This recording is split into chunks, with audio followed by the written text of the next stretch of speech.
तपाईहरुलाई थाहै छ म कसैमाथिको कुनै पनि अन्यायमा नबोली बस्न नसक्ने मान्छे हुँ। बोलेरै विश्व कीर्तिमान राखेको मान्छे पनि हुँ। तर यिनीहरूले यस्तो जाल थापे कि आफैमाथिका अपराध र अन्यायमा पनि म बोल्न सकिनँ। मेरा कानुन व्यवसायीले निरन्तर भनिरहनु भयो, तपाईँ देशकै सबैभन्दा ठुलो आपराधिक गिरोहसँग न्यायिक लडाईँ लड्दै हुनुहुन्छ। एउटै आवेगपूर्ण वाक्यलाई दुरुपयोग गरेर यिनीहरूले थप कानुनी झमेलामा फसाउन सक्छन्। त्यसैले तपाईँ बोल्नु हुँदैन। 4 जिल्ला, 4 उच्च र पछि सर्वोच्चसम्म गरेर 9वटा अदालतमा, अब त पर्सा जिल्ला अदालत पनि थपियो। मुद्दा झुन्ड्याइएको व्यक्तिले कानुन व्यवसायीको राय नसुन्न पनि मिलेन। तर यो मौनता अरूलाई भन्दा बढी मलाई नै बिझाएको थियो। 2046 सालपछिका 36 वर्षमा यिनीहरूले कार्यपालिका, व्यवस्थापिका र न्यायपालिकालाई कसरी कब्जा गरिसकेका छन् आज संसारले देखेको छ। यो अपराधपूर्ण घेराबन्दीमा अब मैले जनताको अदालत बाहेक न्याय माग्न जाने अर्को ठाउँ छैन। राज्य यिनैको, अड्डा अदालत यिनैको, मिडिया समेत यिनैको। राज्यका सारा अङ्ग र संरचना यिनकै भर्ती केन्द्र। घरिघरि लाग्छ यिनीहरूले मलाई धेरै दुःख दिए, तर विचार गर्दै जाँदा गएका 36 वर्षमा यिनीहरूले देश र जनतालाई दिएको दुःखका अगाडि मैले पाएको दुःख त केही पनि होइन। यिनीहरूले मलाई जेल हाले भनेर के दुःख मनाउ गर्नु, जब यिनीहरूले सिङ्गो देशलाई नै जेल बनाइसके। बोक्सीको आरोपमा मुखमा दिशा कोचाइएकी लक्ष्मी परियारका लगलगी कामेका नाबालक छोराको चित्कार सुने। बोक्सीकै आरोपमा सिङ्गो गाउँबाट निर्घात कुटिएकी राधा चौधरीको आँगनमा पुगे। खाडीमा बेचिएकी कविता तामाङले मालिकको यौन हिंसाबाट बच्न लाइभ कार्यक्रममा आएर हार गुहार मागिन्।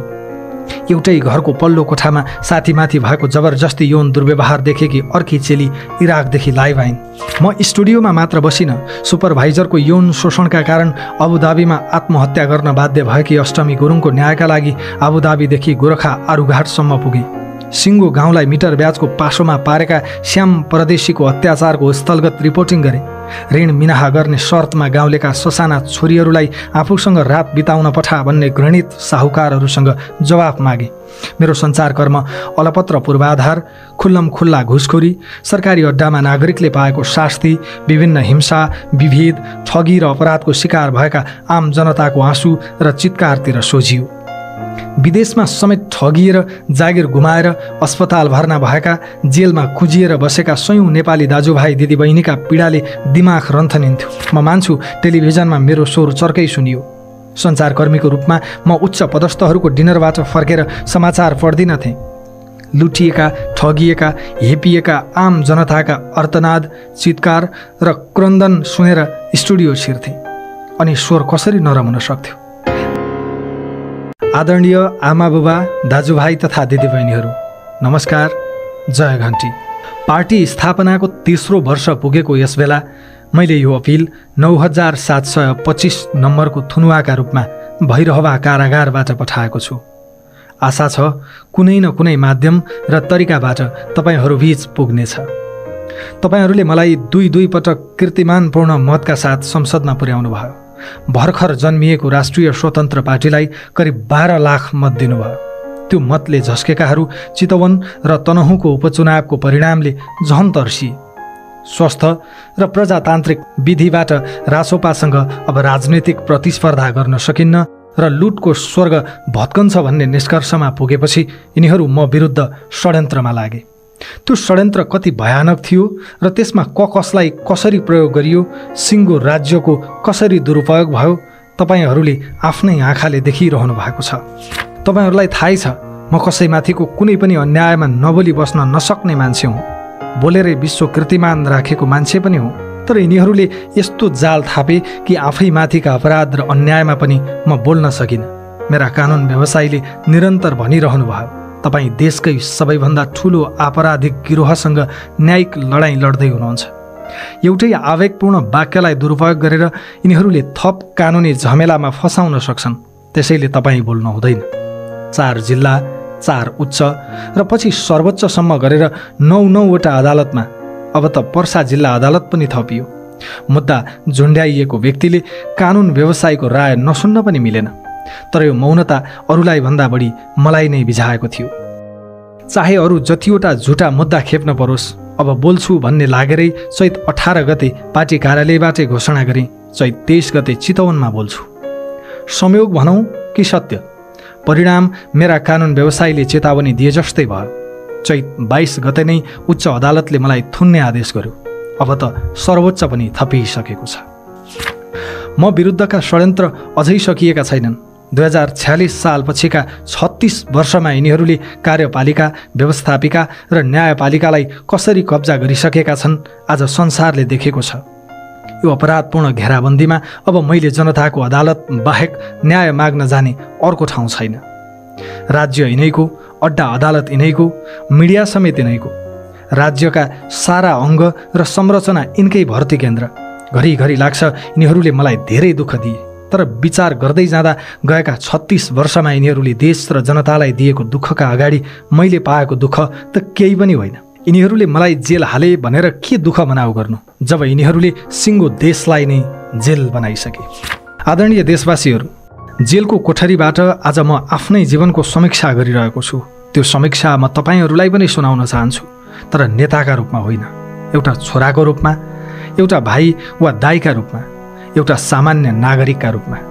मैले कहिल्यै सोचेको थिइनँ कुनै दिन म राजनीतिमा पनि आउनेछु। विद्यार्थी जीवनमै मिडियामा लागेँ, टेलिभिजन र एफएमतिर छोटे मोटे सेलिब्रेटी भइसकेको थिएँ, तर अलि राम्रो जीवन बाँचिएला कि भनेर अमेरिका भासिएँ। ठुलो कुरा गर्नुपर्ने र ढाँट्नुपर्ने केही छैन। नेतागिरीको कुनै पनि लत नपाली अमेरिकामा पनि नेपाली समाजसँग जोडिएँ, साथ दिएँ, लिएँ। असफल भएको होइन, तर मन कहिल्यै रमाएन। फर्किन्छु भन्दा भन्दै 14 वर्षको धनवास भन्ने कि वनवास बिताइयो।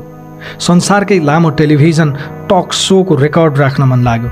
कुनै लोकल टेलिभिजन खोजेर अमेरिकामै त्यो रेकर्ड राख्न नसकिने थिएन, तर मनले भन्यो त यसका लागि पनि देश फर्किनस् भने पछि के फर्केलास्। अनि नेपाल आएर गिनिज बुकमा नाम दर्ज पनि गरे। सञ्चार र मनोरञ्जनको अनुभव थियो, तर मनोरञ्जनमा रुचि भएन। सञ्चारकर्ममा फर्किन चाहे, तर त्यो एकदमै सृजनात्मक र परिणाममुखी होस् भन्ने थियो। मलाई त्यतिखेरसम्म प्रधानमन्त्रीहरूमाथि भ्रम थियो। मैले सरकार र जनताबीच संवादको ठुलो खाडल देखेँ। चाँडै प्रधानमन्त्री बन्दैछन् भन्ने थाहा पाएपछि सिधै केपी ओलीलाई फोन गरेँ। न्युयोर्कमा भेट भएको र छोटो अन्तर्वार्ता पनि गरेको संक्षिप्त चिन्जान पनि स्मरण गराएँ र सोधेँ, मेरो कुनै फाइदा नहुने तर प्रधानमन्त्रीका रूपमा तपाईँले गर्नै पर्ने केही कामको कुरा गर्छु, आधा घन्टा समय दिन सक्नुहुन्छ? मैले थप आग्रह पनि गरेँ, म केवल तपाईँका कुरा गर्छु र मलाई अनडिभाइडेड अटेन्सन चाहिन्छ। मेरो व्यक्तिगत लाभको एउटा पनि कुरा गर्दिनँ। उनकै फाइदाको कुरा थियो। ओली कन्भिन्स पनि भए। उनी प्रधानमन्त्री भएको केही समयमा सिधा कुरा प्रधानमन्त्रीसँग कार्यक्रम सुरु भयो। ओलीले अहिले रवि लामिछानेलाई जागिर दिएँ भनेको सुने, तर त्यो तथाकथित जागिर बापत मैले ओलीबाट, एमालेबाट वा नेपाल टेलिभिजनबाट 1 पैसा पनि लिएको होइन। त्यो कार्यक्रमबाट मैले एउटै कुरा लिएँ, ज्ञान। प्रधानमन्त्रीहरू, मन्त्रीहरू, उच्च सरकारी अधिकारीहरू कसरी सोध्छन् त्यो देखेँ। देश र जनताप्रति उनीहरूको लापरवाही देखेँ। त्यसपछि मलाई लाग्यो यस्ता सिधा कुरा शासकसँग गरेर यो देश पार लाग्दैन। परिणाम खोज्ने हो भने सिधा कुरा त जनतासँग पो गर्नुपर्छ। अनि सुरु भयो सिधा कुरा जनतासँग कार्यक्रम। समस्त नेपाली दाजुभाइ दिदीबहिनीहरू, सिधा कुरा प्रधानमन्त्रीसँग कार्यक्रममा म प्रधानमन्त्री, मन्त्रीहरू र सचिवहरू, आयोजना प्रमुखहरूका एसी रुममा हुन्थे। त्यतिखेरका कार्यक्रम हेर्नुहोस् त, रवि लामिछानेको भाषामा आक्रोश छैन। म इमानका साथ भन्छु, त्यतिखेरसम्म मैले जनताको वास्तविक पीडा र समस्याको भेउ पाएकै थिइनँ। म त सरकारी तथ्याङ्कहरूमा देखिने विकासकै वरपर घुमिरहेको थिएँ। त्यसैले ममा ठुलो आक्रोश र असन्तोष पनि थिएन।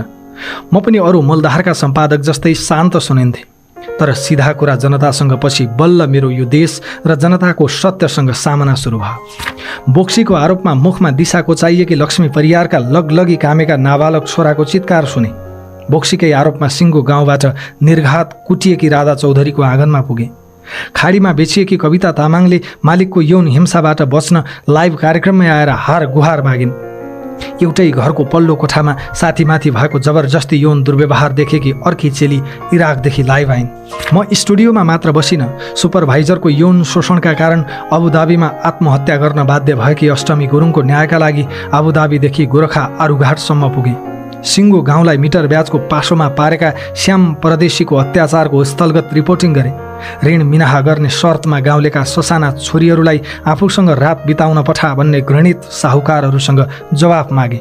मेरो सञ्चारकर्म अलपत्र पूर्वाधार, खुल्लम खुल्ला घुसखोरी, सरकारी अड्डामा नागरिकले पाएको शास्ति, विभिन्न हिंसा, विभेद, ठगी र अपराधको शिकार भएका आम जनताको आँसु र चित्कारतिर सोझियो। विदेशमा समेत ठगिएर जागिर गुमाएर अस्पताल भर्ना भएका, जेलमा कुजिएर बसेका सयौं नेपाली दाजुभाइ दिदीबहिनीका पीडाले दिमाग रन्थनिन्थ्यो। म मान्छु टेलिभिजनमा मेरो स्वर चर्कै सुनियो।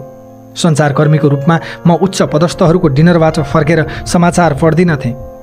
लुटिएका, ठगिएका, हेपिएका आम जनताका अर्तनाद, चित्कार र क्रन्दन सुनेर स्टुडियो छिर्थेँ। अनि स्वर कसरी नरम हुन सक्थ्यो? देशको व्यथिति देखेर म यति द्रवित भएँ कि मैले सर्वस्व त्यागेर ज्यानको बाजी थापेर भए पनि विवेकको लडाईँ लड्ने निर्णय गरेँ। अनकन्टार जङ्गलमा महिनौँ हिँडेर जीवनै हत्केलामा राखेर र दलाललाई 1,40,00,000 तिरेर सयौं नेपाली अमेरिका गइरहेकै बेला मैले अमेरिकी दूतावासलाई उल्टै 3.5 लाख बुझाएर अमेरिकी पासपोर्ट ससम्मान फर्काइदिएँ। त्यति बेला मसँग देश विदेशका समस्या लिएर हरेक दिन 50औं निमुखा र निरुपाय नागरिक फोन वा प्रत्यक्ष संवादमा आउँथे। न्युज 24 को सीमित स्रोत साधनबाट त्यति धेरै समस्या पहिचान र सम्बोधन गर्न सम्भव भएन।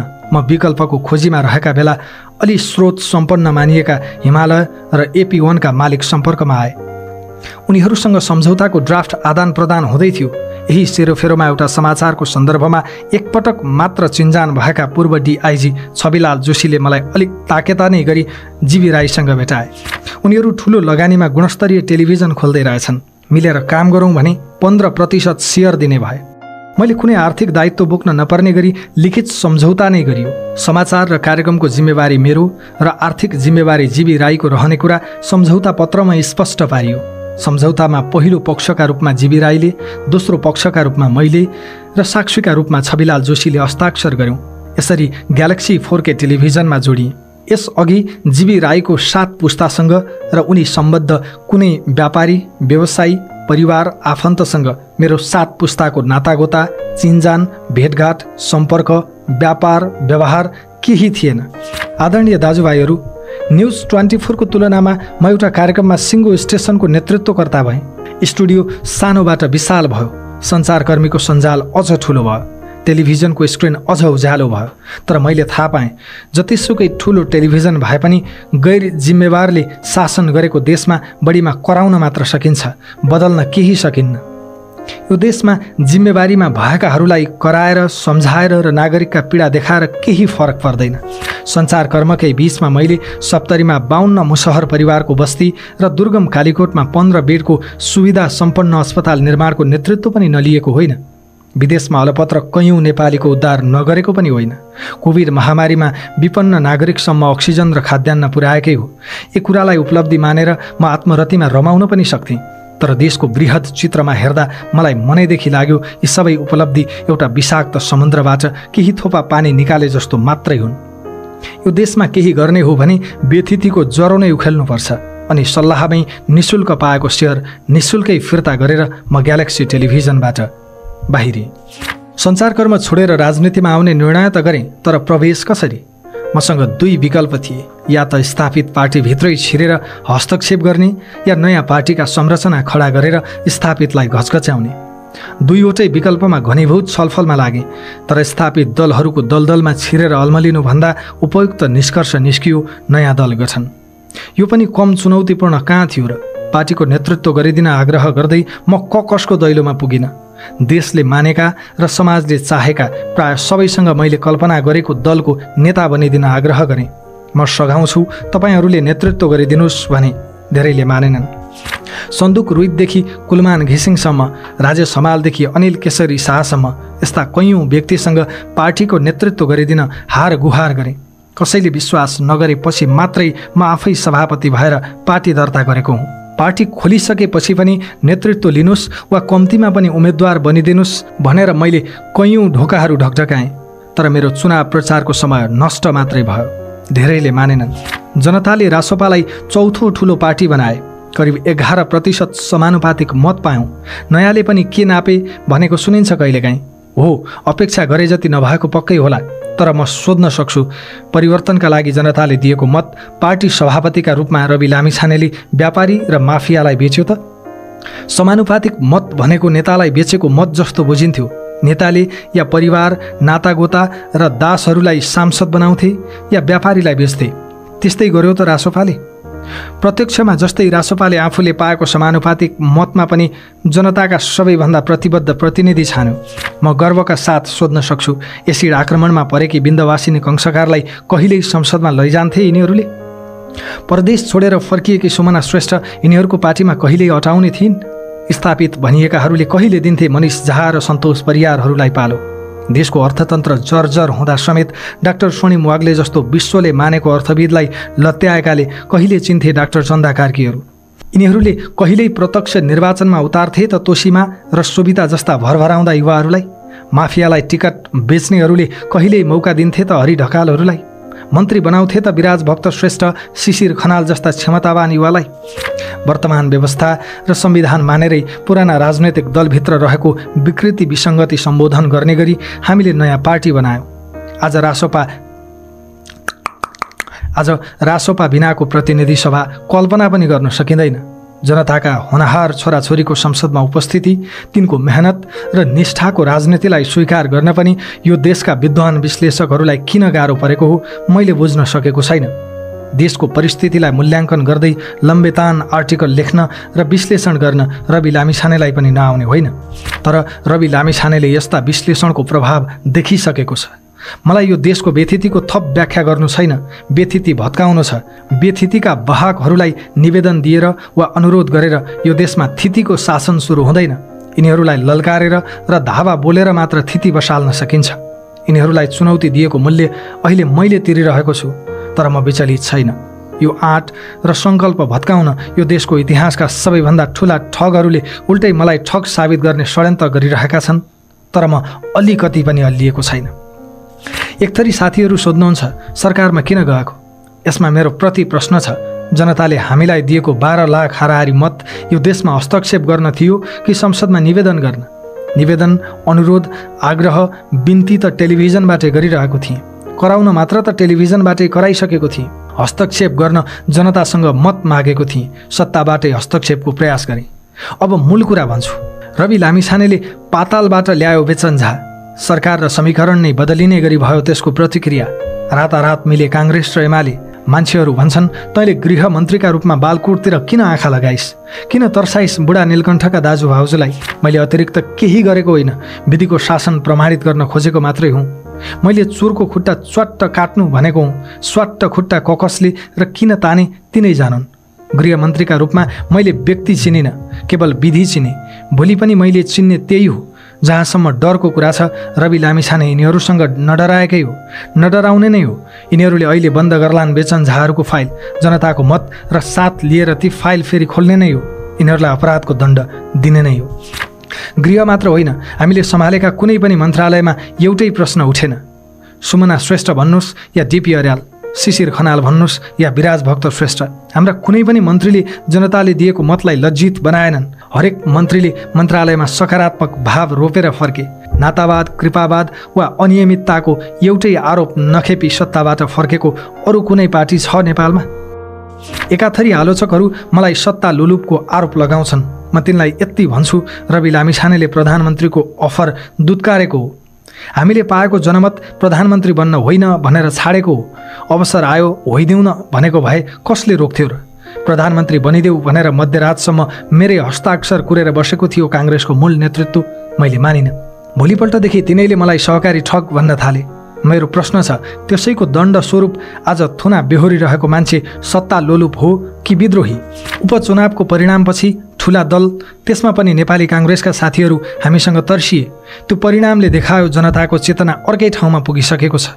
जब म 2080 फागुन 23 गते दोस्रो पटक उपप्रधान एवं गृहमन्त्री भएँ, तब तत्कालीन प्रमुख प्रतिपक्षी दल नेपाली काङ्ग्रेसले विभिन्न सहकारीको बचत अपचलनमा संलग्न रहेको भन्दै मेरो नामै किटेर छानबिनका लागि संसदीय समिति बनाउन माग गर्यो। अहिलेका प्रधानमन्त्री केपी शर्मा ओली र तत्कालीन प्रधानमन्त्री पुष्पकमल दाहाल प्रचण्ड नमान्दै मनै अग्रसर भएर सत्तापक्षलाई मनाए र 2081 जेठ 15 गते मेरो सट्टा गोर्खा मिडियाको नाम राखेर संसदीय छानबिन समिति बन्यो। आदरणीय आमा बुबाहरू, अब म विरुद्ध कसरी राजनैतिक प्रतिशोध साधियो र कानुनको दुरुपयोग कहाँ कसरी गरियो भन्ने तथ्य बताउँछु।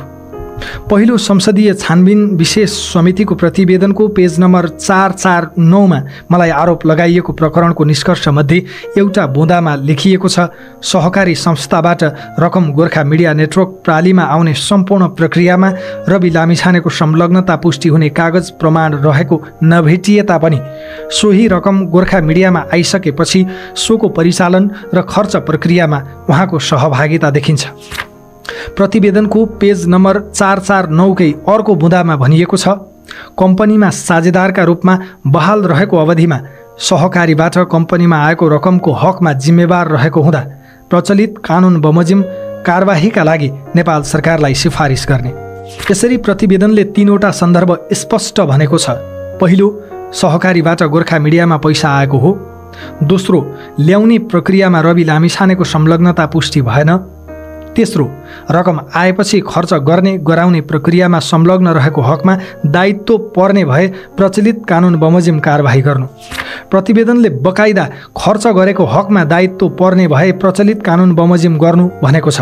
कम्पनीको रकम खर्चको हकमा प्रचलित कानुन भनेको कम्पनी ऐन 2063 हो। प्रतिवेदनले कम्पनी कानुन अनुसार भन्दा भन्दै सरकारले मलाई कतै आकर्षित नहुने सहकारी ऐनको दफा प्रयोग गर्नु र झुटा मुद्दा लगाउनु राजनीतिक पूर्वाग्रह र प्रतिशोध नभएर के हो त? अब दोस्रो, 2054 साल यता विभिन्न विषयमा छानबिन गर्न 15वटा संसदीय विशेष समिति बनेका रहेछन्। अरू 14वटा समितिका सिफारिस सरकारले बुझ्यो, सकियो। समितिका प्रतिवेदनहरू संसदीय अभिलेखमा सीमित हुन्थे। मेरा विरुद्धको सिफारिसलाई चाहिँ इतिहासमै पहिलो पटक क्याबिनेटबाटै अनुमोदन गरियो। 2081 भदौ 31 गते सभामुखलाई पेश गरिएको प्रतिवेदन सोही दिन प्रधानमन्त्री तथा मन्त्री परिषद कार्यालय पुग्यो र असोज 2 गते मन्त्री परिषदले संसदमा प्रस्तुत भएको सहकारी बचत रकम दुरुपयोग सम्बन्धी संसदीय छानबिन विशेष समितिको प्रतिवेदन 2081 कार्यान्वयनका लागि सम्बन्धित मन्त्रालयमा पठाउने निर्णय गर्यो। बचतकर्ताको रकम फिर्ता गर्ने मूल उद्देश्यले खडा भएको छानबिन विशेष समितिको 1200 पृष्ठको प्रतिवेदन मात्र मेरा विरुद्ध कार्यान्वयन भयो, त्यो पनि एकदमै छलपूर्वक र बलपूर्वक। अब तेस्रो, प्रतिवेदन आएपछि पहिल्यै लेखिएको पटकथामा राज्यको षड्यन्त्रमय छायाङ्कन र अभिनय सुरु भयो। विदामा बसेका जिल्ला न्यायाधीशलाई बोलाएर कार्तिक 2 गते शुक्रबार म विरुद्ध पक्राउ पूर्जी निकालियो। त्यसमा पनि मुद्दा 35 दिनभित्र अदालतमा बुझाइसक्नुपर्ने थियो, बुझाएनन्। त्यसपछि सङ्गठित अपराधको अभियोग लगाएर 60 दिन थुन्ने प्रपञ्च गरे। 60 दिन पनि सकिन लागेपछि 90 दिन थुन्न मिल्ने र सांसद पद पनि निलम्बन हुने सम्पत्ति शुद्धिकरणको अभियोग लगाए। एउटै आरोपमा देशका विभिन्न जिल्लामा अनुसन्धान गर्नुपर्दा त्यसको नेतृत्व प्रहरीको केन्द्रीय अनुसन्धान ब्युरोले लिने र एकै ठाउँमा मुद्दा चलाउने अभ्यास छ। यसले अनुसन्धानलाई सजिलो मात्र बनाउँदैन, न्याय निरूपण पनि छिटो हुन्छ। मेरा हकमा पनि त्यही हुनुपर्ने थियो, तर यहाँ प्रश्न न्याय निरूपणको थिएन, प्रतिशोधको थियो, राजनैतिक षड्यन्त्रको थियो। चौथो, एउटा कसुरमा पोखरा हिरासतमा रहेको मानिसलाई बयानका लागि भन्दै काठमाडौँ लगियो। फेरि दोस्रो दिन काठमाडौँबाटै चितवन लगियो। तनाव र थकानले रक्तचाप निकै बढेको थियो। चितवन पुग्न साथ औषधि खाएर फेरि बयान सुरु गरेँ। दिनभरको बयान, अस्वस्थ र थाकेको शरीर, रातको झन्डै 11 बजिसकेको थियो। तत्कालीन एसपी गौतम मिश्रले भने, तपाईँलाई यहाँबाट पठाउनु भन्ने आदेश छ, जानुपर्ने भयो हजुर। एसपी मिश्रलाई यस्तो आदेश दिने व्यक्ति थिए त्यस बेलाका प्रहरी प्रमुख वसन्त बहादुर कुँवर। उनलाई पनि आदेश दिने थिए दाजु, भाउजू, देवर र बा। मैले मेरो स्वास्थ्य जाँच गर भने उठ्न सकेको पनि थिइनँ। एउटा मान्छे उठाएर पठाउन सक्दैनस् भने त्यति कामका लागि अर्को मान्छे पठाउँ भन्ने प्रहरी प्रमुखको धम्कीपछि उनीहरूको केही सिप चलेन। मध्यरातमा बल लगाएर मलाई गाडीमा हालियो। यसअघि पनि भनेको छु, त्यसबेला मलाई जबरजस्ती उठाउन आउने प्रहरीले मादक पदार्थ सेवन गरेका थिए। उनलाई समाउन र जाँच गर्न भनिरहे, तर कसले सुन्ने? मध्यरात हुन लाग्यो। मलाई लगिँदैछ भनेर परिवारलाई खबर गरिदेऊ भने सुनेनन्। कानुन व्यवसायीलाई खबर गर्न भने मानेनन्। मध्यरातमा त्रिशुलीको बाटो परिवारलाई समेत खबर नगरी मलाई कहाँ पुर्याउन हिँडाइएको थियो थाहा थिएन। त्यो दिन राज्यको नियत मलाई पोखरा पुर्याउने थियो वा गायबै गर्ने म यसै भन्न सक्दिनँ। मेरो प्रतिरोधपछि धेरै हल्लाखल्ला भयो। बिहान 3 बजे पोखरा पुग्दासम्म मानसिक रूपमा कति विक्षिप्त भएँ लेखाजोखा हुनै सक्दैन। पाँचौं, कास्की प्रहरीको हिरासतमै रहँदा अनुसन्धानका लागि भन्दै काठमाडौँ, रूपन्देही र पर्सा पनि लगियो। मलाई ठग करार गर्न के मात्र तिकडम गरिएन। मलाई आरोप एउटै छ, सहकारीको बचत अपचलन। अनि अभियोग चाहिँ थरीथरीका, कतै सहकारी ठगी, कतै ठगी मात्र, कतै सङ्गठित ठगी, कतै सङ्गठित अपराध। कास्कीमा त सहकारी ठगी, सङ्गठित अपराध र सम्पत्ति शुद्धिकरण। बैंक खातामा 7 लाख चान्चुन पैसा भएको मलाई पुर्ख्यौली जाए जथा समेत देखाएर मेरी श्रीमती निकितालाई समेत प्रतिवादी बनाएर सम्पत्ति शुद्धिकरणको मुद्दा लगाइयो। देशवासीले थाहा पाउनुपर्छ, जिल्ला प्रहरी कार्यालयबाट सहकारीसँग जोडिएर सम्पत्ति शुद्धिकरणको समेत मुद्दा खेप्ने पहिलो नेपाली नै यिनीहरूले रवि लामिछानेलाई बनाएका छन्। 6औं, सहकारीका सञ्चालक नै रहेका काङ्ग्रेस एमालेका नेतामाथि के भयो, के गरियो? घरमै बसेर फरार भएकी काङ्ग्रेस सांसद माया राई स्वर्णलक्ष्मी सहकारीको तत्कालीन सहसचिवलाई खुलेआम संसद छिराएर हाजिर गर्न दिएर फर्काइयो। संसद छिरेपछिको जनदबाब थेक्न नसकेर मात्रै उनलाई पक्राउ गरिएको हो। केही दिनमै अदालतले जम्मा 10 लाख दरौटीमा छोडिदियो। काङ्ग्रेस उपसभापति धनराज गुरुङलाई सामान्य सोधपुछमै टारियो। एमाले नेता ऋषिकेश पोखरेलकी पत्नी अञ्जला अदालतमा हाजिर भएकै दिन सामान्य धरौटीमा छुटिन्। अझ अचम्म त सरकारी पक्ष उनीहरूका हकमा पुनरावेदन गर्न पनि गएन। मेरो हकमा के गरियो सर्लङ्ग छ। 7औं, सहकारी ऐन अन्तर्गतको कसुरमा 90 दिनभित्र अदालतमा अभियोग पेश गरिसक्नुपर्ने हदम्याद हुन्छ। म विरुद्ध 2080 माघ 22 गते जिल्ला प्रहरी कार्यालय कास्कीमा जाहेरी परेको दाबी गरियो। त्यो दाबी सत्य नै थियो भने त्यसको 90 दिनभित्र अर्थात् 2081 को जेठ 10 गतेभित्र अनुसन्धान सकेर जिल्ला अदालतमा मुद्दा लगिसक्नुपर्ने थियो। अनुसन्धानका लागि भन्दै 2081 कार्तिक 2 गते पक्राउ गरिएको मलाई 84 दिन हिरासतमा राखेर 2081 पुष 7 गते मात्रै कास्की जिल्ला अदालतमा मुद्दा दर्ता गरियो।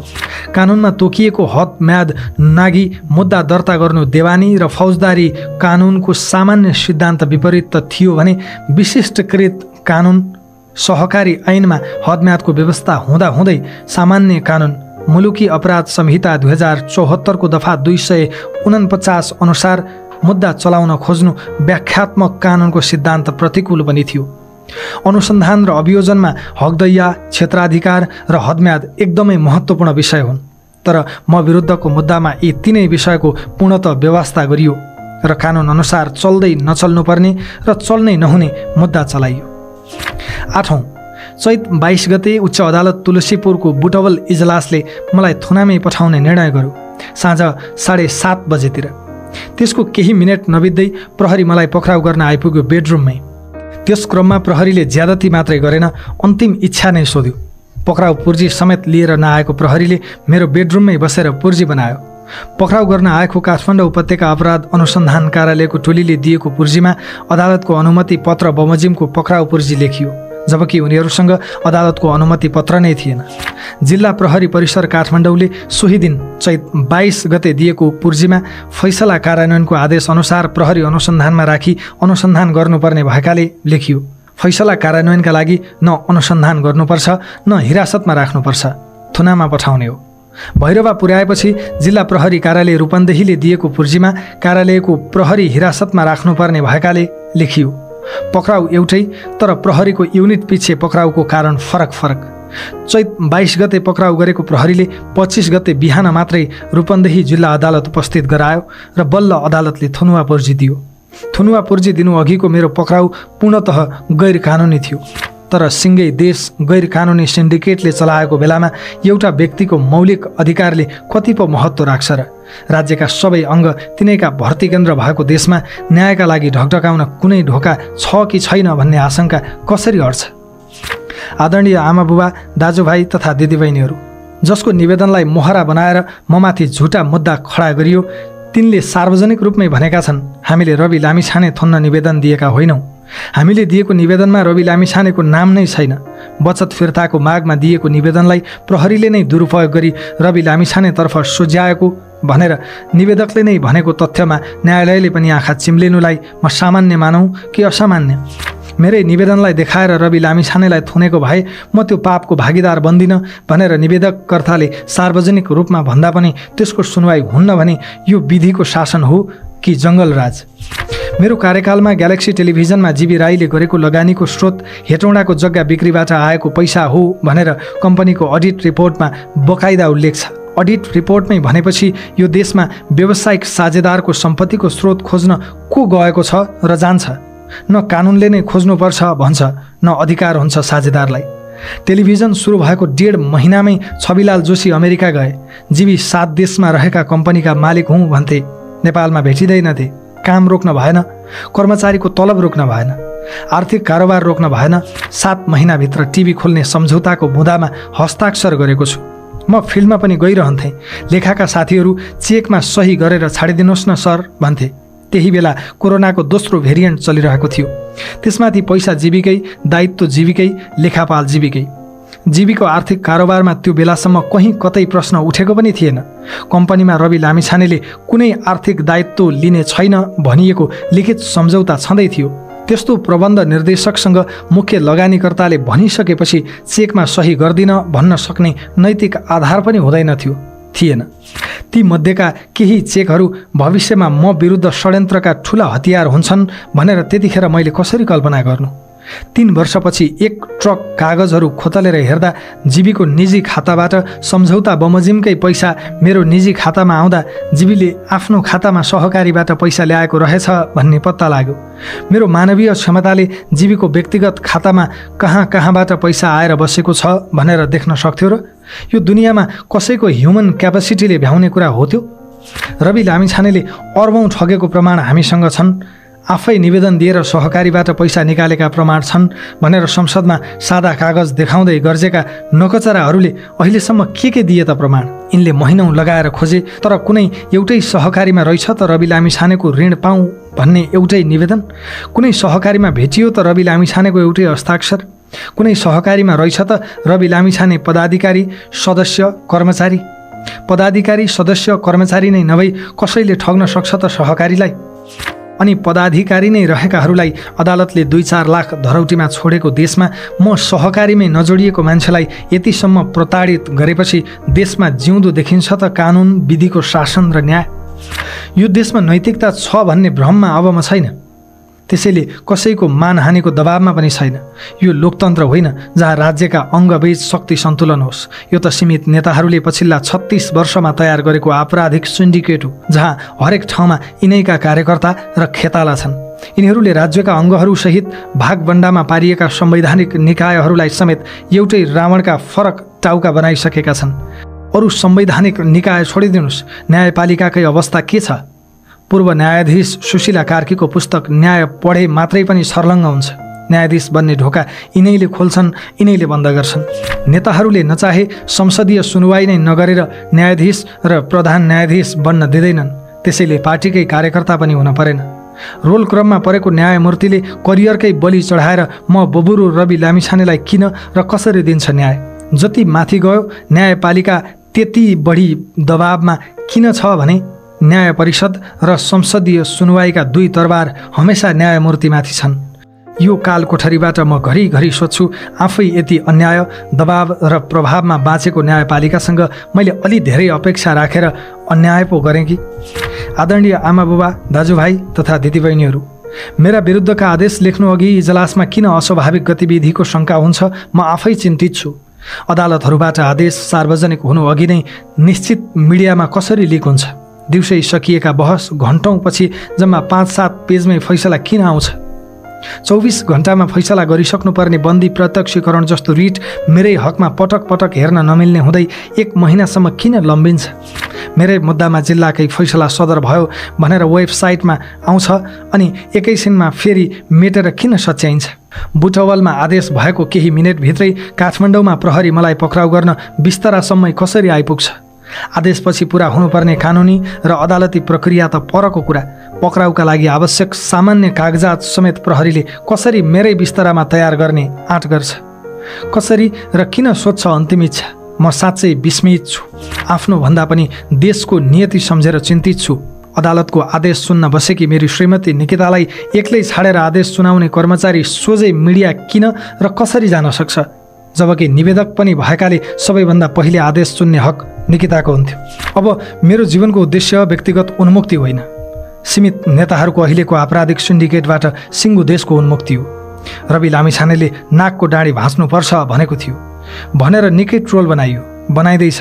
म आज यो कालकोठरीबाट दोहोर्याउँदैछु, राज्यको पूर्ण पुनर्संरचना गर्ने नै हो।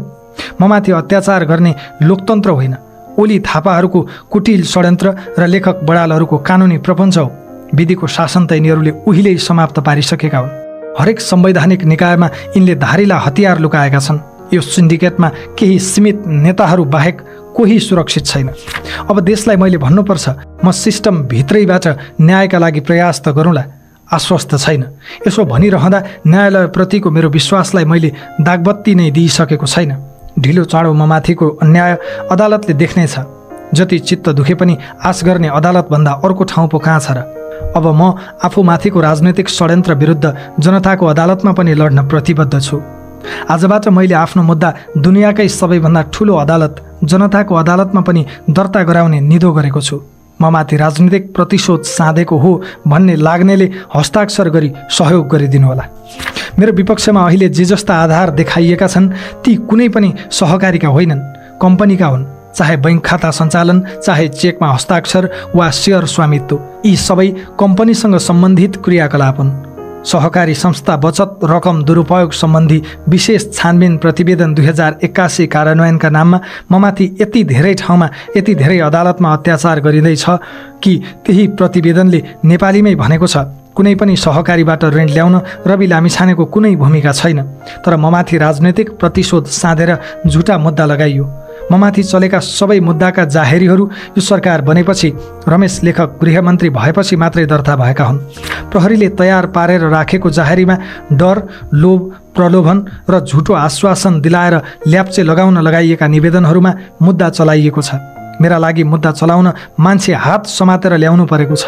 तर यिनका लागि मुद्दा चलाउनु परे यिनलाई को बन्छ करोडपतिमा जस्तै अप्सन दिन सकिन्छ।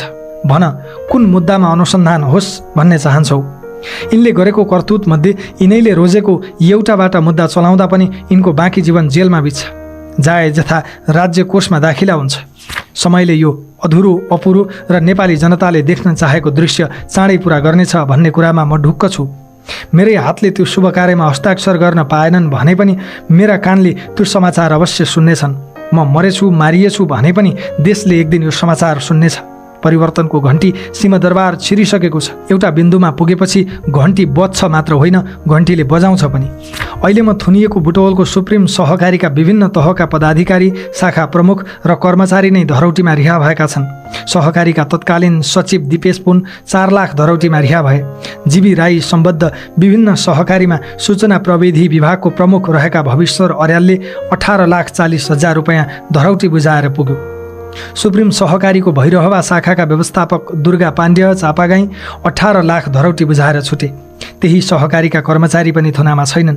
नवीन अछामी 10 लाख, दीपक नेउपाने 4,45,000, निता थापा र रोशनी गुरुङ जनही 2 लाख, आशिष राणाभाट 50,000 र मनोहर मोहम्मद 34,000 धरौटी बुझाएर रिहा भइसकेका छन्। सहकारीको सञ्चालक समितिका पूर्व सदस्य मजहर मोहम्मद पनि 1 लाख रुपैयाँ धरौटीमा निस्के। ननिस्केको त त्यही रवि लामिछाने मात्र न हो। सहकारीमा प्रत्यक्ष संलग्नहरू यसरी ससानो धरौटीमा छोड्दा संलग्नै नभएको म चाहिँ थुनामा छु। तैपनि अदालतको मानहानिका डरले आफ्नो पक्ष खुलस्त राख्न सक्दिनँ। कस्तो न्याय हो यो? यो देशमा सबै सहकारी पीडितले पैसा फिर्ता पाएछन् भने पनि जीवी राई सम्बद्ध सहकारीका बचतकर्ताले कहिल्यै पाउने छैनन्। सुरुमा जीवी राईलाई केवल सहकारी ठगीको मुद्दा थियो। पछि रवि लामिछानेलाई फसाउन जीवीमाथि पनि सङ्गठित अपराध र सम्पत्ति शुद्धिकरणको मुद्दा लगाइयो। जीवी राईले मलेसियाबाट लाखौँ डलर बोकेर फर्केछन् भने पनि हिसाब फरफारक गर्न नपाओस् भन्ने चाहन्छन् यिनीहरू। त्यसका लागि मेलमिलापको ढोका समेत बन्द गर्ने कानुनी प्रपञ्च रचिसकिएको छ। तर म बचतकर्तालाई जेलको बन्द कोठाबाट बाचा गर्न चाहन्छु कि यिनले बन्द गरेको तपाईँहरूको बचत प्राप्त गर्ने त्यो ढोका रवि लामिछानेले चाँडै नै तोड्नेछ र तपाईँहरूको आफ्नो बचत प्राप्त गर्नुहुनेछ। एउटा रवि लामिछानेको शिकार गर्न यिनीहरूले हजारौँ बचतकर्तामाथि गरेको अन्यायको मूल्य एक दिन अवश्य चुकाउनेछन्। आफ्नो मात्र चिन्ता गर्न म यो अपिल पठाउँदै छैन। यिनीहरूले म माथि गरेको अत्याचार देशको अर्थ राजनीतिमाथि गरेको अत्याचारका अघि केही पनि होइन। यो देश यिनीहरूले तपाईँहरूले देखे सोचे भन्दा धेरै बिगारेका छन्। राजनैतिक टाउकेहरू पतित भइसकेका छन्। आफैलाई झोले र दास घोषणा गर्न लगाइएका दलका कार्यकर्ताका लागि राजनीति सेवा होइन धन्दा भएको छ। खर्चिलो राजनीति धान्न नेताहरू माफियाका खेताला भएका छन्। यिनीहरूले मेरो त केही भेटेनन्, तर मेरै जसरी यिनीहरूको पनि सम्पत्ति छानबिन हुने हो भने सबैजसो जेल जान्छन्। त्यसैबाट जोगिन राज्यका सबै अङ्ग कब्जा गर्नुपर्ने मजबुरी छ यिनीहरूको। संवैधानिक परिषद र न्याय परिषदलाई हतियार बनाएर न्यायालय, अख्तियार, निर्वाचन आयोग लगायतका संवैधानिक संस्थाहरू कब्जा गरिसकेका छन्। निजामती र प्रहरी सेवा त 3 दशक अघि नै दलीयकरणको प्रयोगशाला भएको हो। राष्ट्र बैङ्क, बिमा प्राधिकरण र धितोपत्र बोर्ड जस्ता आर्थिक संस्थाहरू पनि बिचौलियालाई बेचिएका छन्। तपाईँ मात्र होइन, तपाईँ पछिको पुस्तालाई पनि यिनीहरूले माफियालाई बेचिसके। अब म रहँला नरहँला, तर मेरा केही सङ्कल्प छन्। भ्रष्टाचारको आर्थिक र राजनैतिक अपराधको टेको बनेको वर्तमान संविधान अब संशोधन होइन पुनर्लेखन हुनुपर्छ। सबै उच्च पदस्थको सम्पत्ति छानबिन हुनुपर्छ। 2046 साल यताका सबै क्याबिनेटका निर्णयको पनि छानबिन हुनुपर्छ। संसदीय अस्थिरताबाट देशलाई मुक्त गर्न प्रत्यक्ष निर्वाचित कार्यकारीमा जानुपर्छ। प्रदेश सभा खारेज हुनुपर्छ। राष्ट्रिय सभालाई चुनाव हारेका नेता र आफन्त होइन विद्वानहरूको सभा बनाउनुपर्छ। नेताहरूले खेलौना र भर्ती केन्द्र बनाएका सबै संवैधानिक अङ्गहरूको एकसाथ पुनर्संरचना गर्नुपर्छ। विश्वविद्यालयहरूबाट यिनको पार्टीका ब्यानर र होर्डिङ बोर्ड हुर्याउनुपर्छ। दलै पिछेका भातृ सङ्गठनलाई पूर्ण रूपमा खारेज गर्नुपर्छ। राजनीति सफा गरेर र दोस्रो चरणको आर्थिक सुधारको कार्यक्रम ल्याएर युवा रोजगारी, लगानी र उद्यमशीलतामा फड्को मार्नुपर्छ। त्यसका लागि सडक भने सडकबाट, मतपत्र भने मतपत्रबाट शान्तिपूर्ण क्रान्तिका लागि देश तयार हुनुपर्छ। महाकाली वा अरू सन्धिका नाममा देशै बेचेर खाएकाहरू ढुक्कले सिंहदरबार छिरेका छन्। तिनलाई मुद्दा छैन। नक्कली भुटानी शरणार्थी वा भिजिट भिजाका नाममा जनता बेचेर खाएकाहरू संसदमा शेर सायरी सुनाइरहेका छन्। तिनलाई अनुसन्धानको डर छैन। सिङ्गै ललिता निवास र गिरिबन्धु निलेकाहरूलाई डकार्न पनि नडकारी सुखी नेपालीको उपदेश दिँदैछन्। तिनीहरूलाई कानुनको डर छैन। आज तिनै अपराधीहरूले चलाएको देशमा स्वदेशमै केही गर्ने सङ्कल्प लिएर अमेरिकादेखि फर्केको म रवि लामिछाने सबैभन्दा धेरै अदालतमा मुद्दा चलेको यो देशको सबैभन्दा ठुलो अपराधी जस्तो भएर कारागारमा बन्दी छु। सबैले मेरै बलि चढाउने भाकल गरेका छन्। कसैको राजनीति जोगाउन, कसैको सरकार बनाउन वा जोगाउन र कसैलाई उच्च वा सर्वोच्च पुग्न पनि मेरै बलि चढ्नु पर्यो। म एउटा मान्छे कतिजनाको भाकलका लागि कति पटक रेटिने, कति टुक्रामा काटिने। सबको भाकल पुरा गर्न रेटिँदा रेटिँदा मसँग हाड छाला र एक मुठी प्राण मात्र बाँकी छ। यति बेला मसँग सत्य बाहेक केही पनि बाँकी छैन। म ठुनिँदा मात्रै न्यायालयप्रतिको विश्वास कायम रहन्छ रे। आज सबै क्षेत्र जनताको प्रत्यक्ष निगरानीमा छ। मिडिया होस् या न्यायालय, जनताको अदालतमा ढिलो छिटो सबैले जवाफ दिनुपर्नेछ। एक न एक दिन सबैको श्वेत पत्र निस्कने नै छ। आदरणीय आमा बुबा, दाजुभाइ तथा दिदीबहिनीहरू, यिनीहरूको 36 वर्ष लामो कुशासनले यो देशमा परिवार अलग्यायो, समाज अलग्यायो, देश नै अलग्यायो। यिनले दिएको यातनाको आँसुबाट अब विद्रोहको नदी तयार भइसकेको छ। यी अपराधीहरू रवि लामिछानेसँग होइन, आफ्नै अपराधसँग डराएका हुन्। रवि लामिछानेप्रति तपाईँहरूको प्रेमसँग डराएका हुन्। यिनीहरूले बुझेका छन् यो देशमा अब कि रवि लामिछाने जेलमा हुनेछ कि यिनीहरू जेलमा हुनेछन्, कि षड्यन्त्रले जित्नेछ, म जेलमा सड्नेछु, कि तपाईँहरूको प्रेमले जित्नेछ। यिनीहरूले यो देशमा 36 वर्षका अपराधको मूल्य तिर्नेछन्। रवि लामिछाने परीक्षाका लागि तयार छ। बा हुन् कि दाई, भाउजू हुन् कि देवर, ती सबैले सुन्ने गरी फेरि दोहोऱ्याउँछु, रवि लामिछाने जस्तो सुकै परीक्षाका लागि पनि तयार छ। मलाई दृढ विश्वास छ काल कोठरीमै मारिएछु भने पनि यो देशले यिनीहरूको 36 वर्षका अपराधको हिसाब नमागी छोड्ने छैन। मेरा विरुद्ध जाहेरी दिनेहरूले बिस्तारै सत्य बोल्न थाल्नु भएको छ। बाँकीलाई अनुरोध छ, तपाईँहरू आफूलाई जन्म दिएका बा आमा र आफूले जन्म दिएका छोराछोरीको आँखामा आँखा जुधाएर भन्नुहोस् त, के रवि लामिछानेले ठगेरै तपाईँहरूले उजुरी दिनुभएको हो? रवि लामिछाने छ भनेरै कुनै सहकारीमा पैसा राख्नु भएको हो? तपाईँहरूमध्ये कतिजना पाप धर्ममा विश्वास गर्नुहुन्छ मलाई थाहा छैन, तर धर्मै नमान्नेलाई पनि पाप त लाग्छ।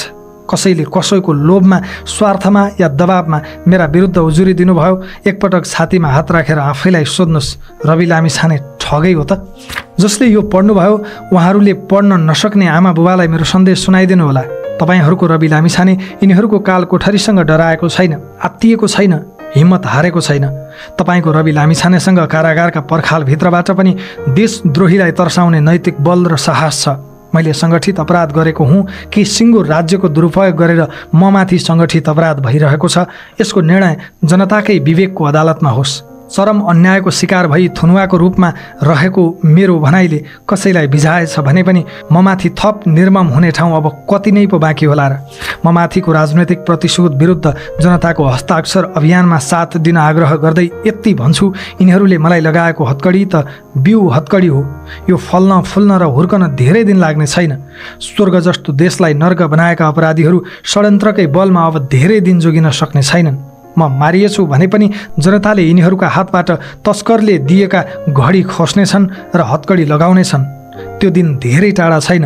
यति भनिसकेपछि अब मैले झन् यस बापत कत्रो मूल्य चुकाउनु पर्ने होला त्यसको हिसाब किताब पनि छैन, मलाई परवाह पनि छैन। धन्यवाद। जय घन्टी। 2082 असार। भैरहवा कारागार।